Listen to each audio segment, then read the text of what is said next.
নমস্কার, আপনারা দেখছেন নিউজ নাও। আমি রয়েছে সংযুক্তা। চোখ রাখবো এই মুহূর্তের সংবাদে। রাজ্যের ১২৫টি বিদ্যাজ্যোতি স্কুলের জন্য ৩০০ জন বিষয় শিক্ষক প্রয়োজন। এক্ষেত্রে প্রয়োজন ২০০ জন স্পেশাল এডুকেটর। বিজ্ঞাপনের মধ্য দিয়ে ১৭৯ জন বিষয় শিক্ষক এবং ৪৪ জন স্পেশাল এডুকেটর নিয়োগ করেছে টিআরবিটি। যোগ্য প্রার্থী না থাকায় এক্ষেত্রে নিয়োগ করা সম্ভব হয়নি বাদবাকি শূন্য পদগুলিতে। বুধবার বিধানসভায় বিদ্যাজ্যোতি স্কুল সম্পর্কিত এক প্রশ্নের উত্তরে একথা জানিয়েছেন মুখ্যমন্ত্রী ডক্টর মানিক সাহা। বিদ্যাজ্যোতি স্কুলগুলির জন্য ১২৫ জন শারীর শিক্ষক এবং ১২৫ জন স্কুল লাইব্রেরিয়ান নিয়োগ প্রক্রিয়া চলছে। এক্ষেত্রে নিয়োগ করা হবে ১১৮ জন কম্পিউটার শিক্ষকও বলে এদিনের প্রশ্নোত্তর পর্বে জানিয়েছেন মুখ্যমন্ত্রী ডক্টর মানিক সাহা।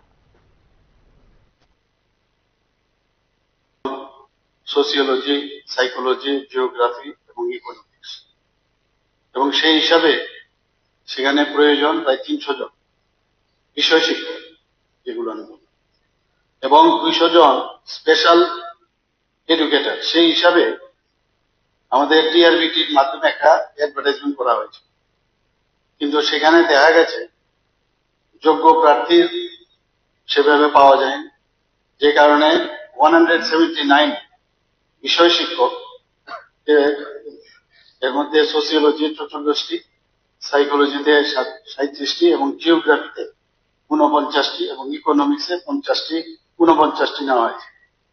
এবং শুধু তাই নয়, যেটা আমি বললাম যে গাইডলাইন্স আছে সে অনুযায়ী 88 জন ৮৮ জন স্পেশাল এডুকেটরকে নিয়োগ করা হয়েছে। তাছাড়া আপনি যেটা পাশাপাশি দপ্তর বিদ্যাজ্যোতি বিদ্যালয়গুলোর জন্য ১২৫ জন ফিজিক্যাল এডুকেশনের বিষয় শিক্ষক এবং ১২৫ জন স্কুল লাইব্রেরিয়ান পদ সহসায় আমরা পূরণ করতে যাচ্ছি। এখানে উল্লেখ করা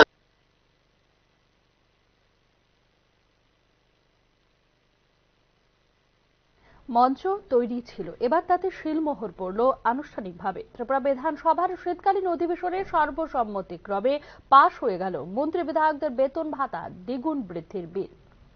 ত্রিপুরায় মন্ত্রী ও বিধায়কদের পাশাপাশি বিধানসভার প্রাক্তন সদস্যদের জন্য বিরাট উপহার নিয়ে হাজির হয়েছে নতুন বছর। বেতন ভাতায় ব্যাপক বৃদ্ধি হয়েছে বিধানসভার শাসক এবং বিরোধী উভয় দলের সদস্যদের। ত্রিপুরা বিধানসভার শীতকালীন অধিবেশনের শেষ দিন বুধবার সর্বসম্মতিক্রমে আনুষ্ঠানিকভাবেই পাশ হয়ে গেল এই বিল।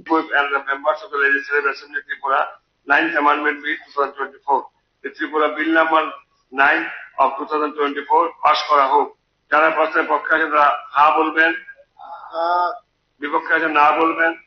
আমি মনে করি যে না বলার কেউ নেই, অতএব এই বিলটি সভা কর্তৃক সর্বসম্মতিভাবে গৃহীত হইল।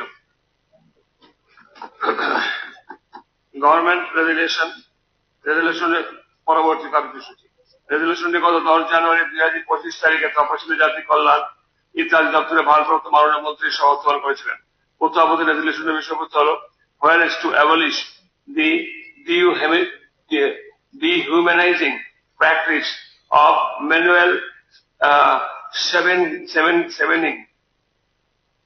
scavenging of human extract and eliminate as well as ban the further proliferation of dry latrines. The Parliament, in accordance with the resolution as passed by the Tripura Legislative Assembly and by the legislature of নতুন এই বিল অনুসারে বেতন ভাতা প্রায় দ্বিগুণ বৃদ্ধি হবে মন্ত্রী বিধায়কদের। বিধায়ক ও মন্ত্রীদের বেতন, পেনশন ও অন্যান্য সুবিধা উল্লেখযোগ্যভাবে বৃদ্ধির প্রস্তাব সম্বলিত বিলটি রাজ্য বিধানসভায় পাশ করা হয় অধিবেশনের প্রথমার্ধেই। নতুন এই বিল অনুসারে বিধায়ক ও মন্ত্রীদের বেতন, পেনশন এবং অন্যান্য ভাতা বাড়বে প্রায় দ্বিগুণ। একই সঙ্গে পেনশনের জন্য ন্যূনতম 4.5 বছর কাজের শর্ত বাদ দেওয়া হয়েছে এই নতুন বিলে।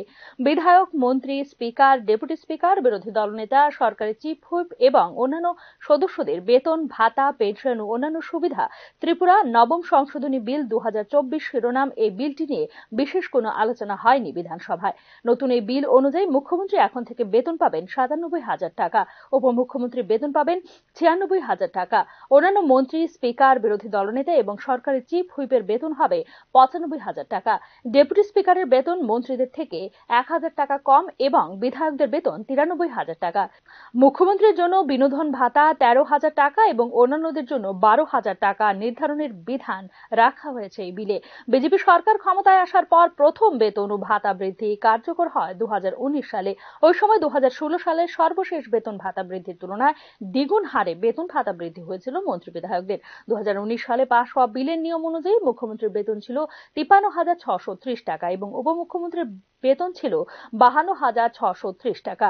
অন্যান্য মন্ত্রী, স্পিকার এবং বিরোধী দলের নেতাদের বেতন ছিল 51,780 টাকা।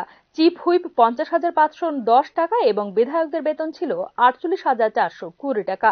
বর্তমানে বিধানসভার সদস্যদের জন্য ভ্রমণ এবং দৈনিক ভাতাও বৃদ্ধি করা হয়েছে নতুন এই বিলে।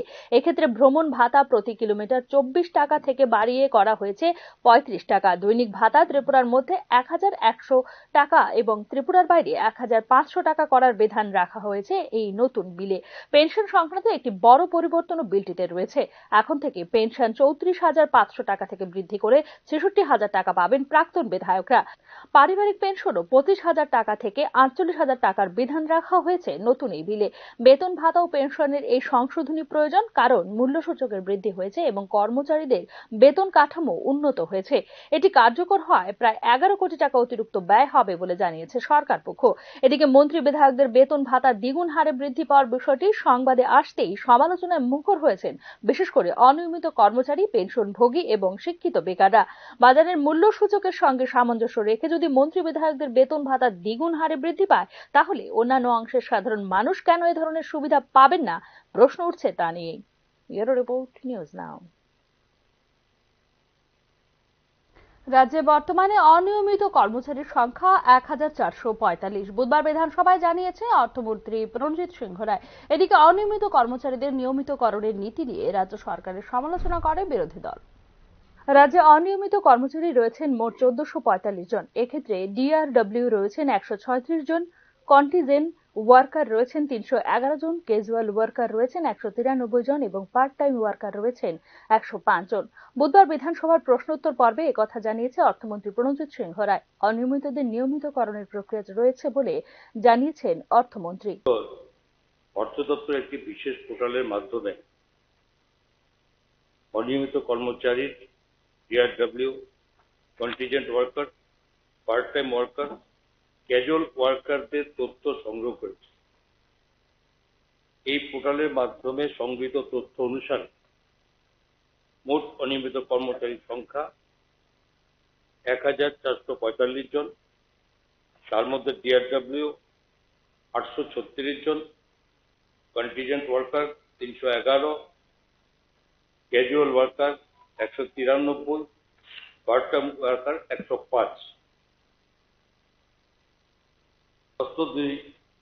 অনিয়মিত কর্মচারীদের নিয়মিতকরণের কোন পরিকল্পনা রাজ্য সরকারের রয়েছে কিনা সংগৃহীত তথ্য পর্যালোচনা করে রাজ্য সরকারের প্রচলিত নূতন রিক্রুটমেন্ট পলিসির সাথে সামঞ্জস্যতার কথা মাথায় রেখে অনিয়মিত কর্মচারীদের নিয়মিত করার ব্যাপারে সিদ্ধান্ত নেওয়া হয়। এদিকে অনিয়মিত কর্মচারীদের নিয়মিতকরণের নীতি নিয়ে সরকারের তীব্র সমালোচনা করে বিরোধী দল কংগ্রেস। রাজ্য সরকার আপাতত কোনো অনিয়মিত সরকারি কর্মচারীকে নিয়মিত করবে না। গত জুলাই মাসে এক বিজ্ঞপ্তি জারি করে এই তথ্য জানিয়েছে সরকার। বিভিন্ন দপ্তরে অনিয়মিত কর্মচারী হিসেবে 10 বছর চাকরির পর নিয়মিত করার বিধান ছিল পূর্বতন সরকারের সময়। 2018 সালে বিজেপি তাদের ভিশন ডকুমেন্টে সমস্ত বিভাগের অনিয়মিত কর্মচারীদের নিয়মিত করার প্রতিশ্রুতি দিয়েছিল। 2018 সালে বিজেপি যখন রাজ্যে ক্ষমতায় আসে তখন অনিয়মিত কর্মচারীদের নিয়মিত করার কোনো উদ্যোগ নেয়নি। উল্টো বিজেপি সরকার অনিয়মিত কর্মচারীদের নিয়মিতকরণের প্রক্রিয়া বন্ধ করে দিয়েছে বলে অভিযোগ করে বিরোধী দল। কর্মচারীরা বছরের পর বছর অনিয়মিত কর্মচারী হিসেবে অবসর নিচ্ছেন। সারা জীবন কাজ করেও বিজেপি সরকারের নেতিবাচক সিদ্ধান্তের কারণে অনিয়মিত কর্মচারীরা অবসরকালীন পেনশন, গ্র্যাচুইটি, সঞ্চিত ছুটি থেকে সম্পূর্ণভাবে বঞ্চিত হবে বলে অভিযোগ করে বিরোধী দল। Bureau report, news now. National testing agency অর্থাৎ এনটিএ ইউজিসি নেট পরীক্ষার নতুন তারিখ প্রকাশ করেছে। 15 জানুয়ারি প্রস্তাবিত পরীক্ষা এখন 21 এবং 27 জানুয়ারি অনুষ্ঠিত হবে বলে জানিয়েছে ইউজিসি। এর জন্য নতুন এডমিট কার্ডও শীঘ্রই অফিসিয়াল ওয়েবসাইট ugcnet.nta.ac.in এ জারি করা হবে বলে জানিয়েছে ইউজিসি। এদিকে 16 জানুয়ারি পরীক্ষা নির্ধারিত সময়সূচি অনুযায়ী অনুষ্ঠিত হবে বলেও জানিয়েছে ইউজিসি। ন্যায্য পাওনার দাবিতে বুধবার অনির্দিষ্টকালের জন্য কর্মবিরতি পালন করছে শান্তিরবাজার জেলা হাসপাতালের কর্তব্যরত সুইপার স্টাফরা। তাদের পক্ষ থেকে বর্তমান সমস্যার সমাধানের জন্য এবং সরকারি স্বীকৃতির দাবিতে রাজ্যের মুখ্যমন্ত্রীর নিকট আবেদন জানানো হয়। শান্তিরবাজার জেলা হাসপাতালে বর্তমানে 25 জন সুইপার স্টাফ রয়েছেন।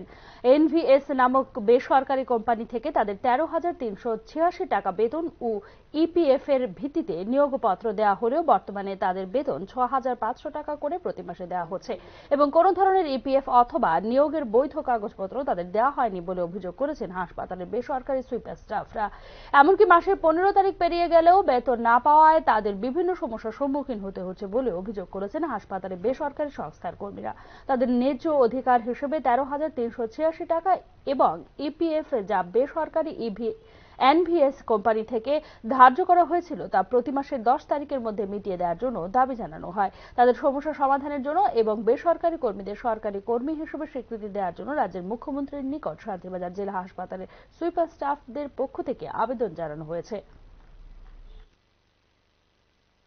আমরা ব্যাংকে গেলাম, কাগজপত্র বাইর করলাম, গাড়ি ভাড়া গেছে, ও আজকে 5 মাস যায় 6 মাস হয়েছে, ইপিএফ এ টাকা ঢুকানোর নাম নেই, কোনো প্রমাণপত্র কিচ্ছু নাই। মুখ্যমন্ত্রীর কাছে চাওয়ার আছে যে আমরা অনেক বছর ধরে যাবতীয় হসপিটালে কাজ করতে আছি, আমরা কিছু লোকের যে 10 বছর পার হয়ে গেছে বা কিছু লোকের এরকম আছে।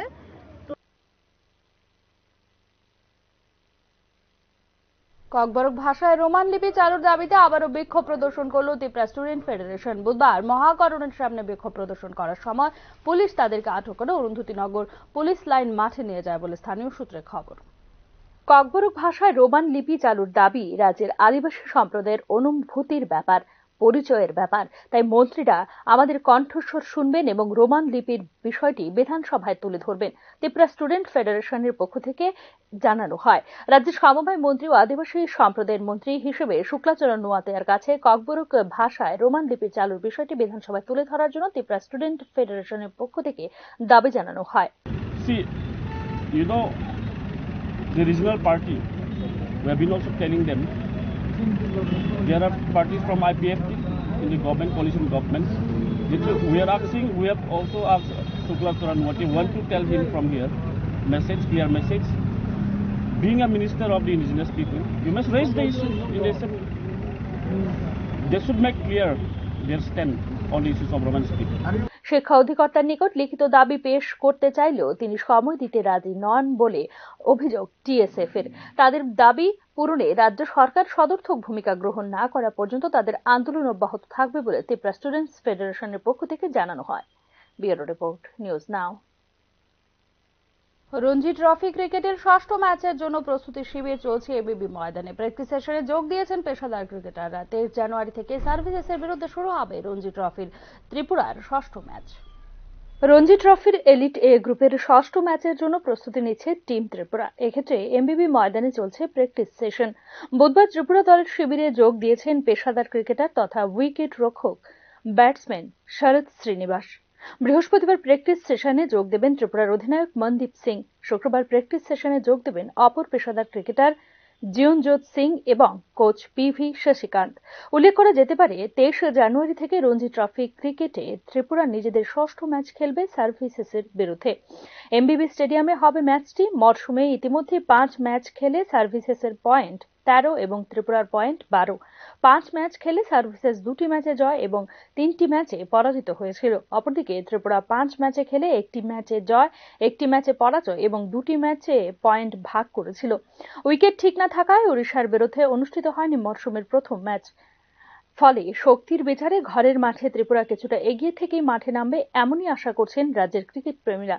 রঞ্জি মরশুমের শুরুটা অনেকটা ভালো ছিল ত্রিপুরার। মাঝখানে সৈয়দ মুস্তাক আলী টি20 ক্রিকেট এবং বিজয় হাজারে ট্রফি ক্রিকেটে তেমন বিশেষ ফলাফল করতে পারেনি ত্রিপুরা। এর প্রভাব কি পড়বে সার্ভিসেসের ম্যাচে তা নিয়ে সংশয় রয়েছে কিছুটা। এদিকে 30 জনের মধ্যে 27 জন ক্রিকেটার নিয়ে চলছে ফিটনেস ক্যাম্প। কোচ আসার পরেই সার্ভিসেস ম্যাচের জন্য চূড়ান্ত দল ঘোষণা করবে ত্রিপুরা। এলিট এ গ্রুপে 27 পয়েন্ট নিয়ে শীর্ষে রয়েছে বরোদা।